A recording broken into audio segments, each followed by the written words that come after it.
ਇਹ ਮੇਰਾ ਬੇਟਾ ਹੈ, 1 ਸਾਲ ਪਹਿਲੇ ਬੁਖਾਰ ਹੋਇਆ ਸੀ। ਮੈਂ ਤਾਂ ਇਸ ਤਰ੍ਹਾਂ ਮਜ਼ਦੂਰ ਹੋ ਗਿਆ, ਇਹਨਾਂ ਤੋਂ ਚੱਲਿਆ ਨਹੀਂ ਜਾਂਦਾ ਹੈਗਾ। ਨਾ ਹੀ ਇਹਦੀ ਲੱਤ ਸਿੱਧੀ ਹੈ, ਨਾ ਹੀ ਇਹਦਾ ਹੱਥ ਸਿੱਧਾ ਜੀ। ਮੈਂ ਲੋਕਾਂ ਦੇ ਘਰਾਂ 'ਚ ਕੰਮ ਕਰ ਨਹੀਂ ਸਕਦੀ, ਵਜ੍ਹਾ ਤੋਂ ਹੁਣ ਘਰ ਹੀ ਬੈਠੇ ਰਹਿੰਦੇ। ਬੜੇ ਗਰੀਬ ਤੇ ਮਾੜੇ ਲੋਕ ਆ। ਅਸੀਂ ਬੱਚਿਆਂ ਦਾ ਇਲਾਜ ਕਿਵੇਂ ਕਰਵਾਈਏ? ਰੋਟੀ ਏਡੀ ਮੁਸ਼ਕਲ ਪੂਰੀ ਹੁੰਦੀ ਹੈ ਤੇ ਇਲਾਜ ਕਿੱਥੋਂ ਕਰਵਾਈਏ?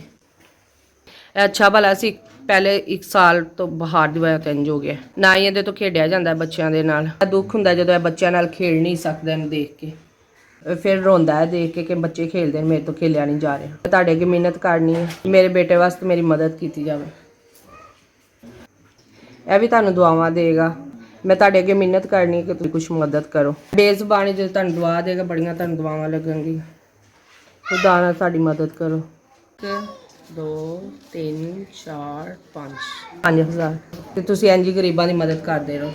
ਮੈਂ ਤੁਹਾਡੀ ਬੜੀ ਸ਼ੁਕਰਗੁਜ਼ਾਰ ਹਾਂ। ਤੁਹਾਡੇ ਦਾਰੇ ਦਾ ਰੱਬ ਭਲਾ ਕਰੇ। ਅਸੀਂ ਤੁਹਾਡਾ ਆਸਾਨ ਕਦੀ ਨਹੀਂ ਭੁੱਲਾਂਗੇ। ਤੁਸੀਂ ਮੇਰੇ ਬੇਟੇ ਵਾਸਤੇ 5000 ਰੁਪਏ ਕੱਢਿਆ।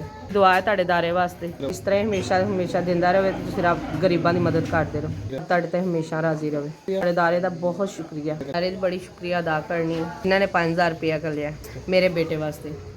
ਦਾਰੇ ਨੂੰ ਚੌਖੀ ਤਰੱਕੀ ਦੇਵੇ, ਮਦਦ ਕਰਦੇ ਰਹੋ। ਬਹੁਤ ਵੱਡਾ ਆਸਾਨ ਕੀਤਾ ਹੈ। ਤੁਹਾਡੇ ਦਾਰੇ ਦਾ ਰੱਬ ਭਲਾ ਕਰੇ।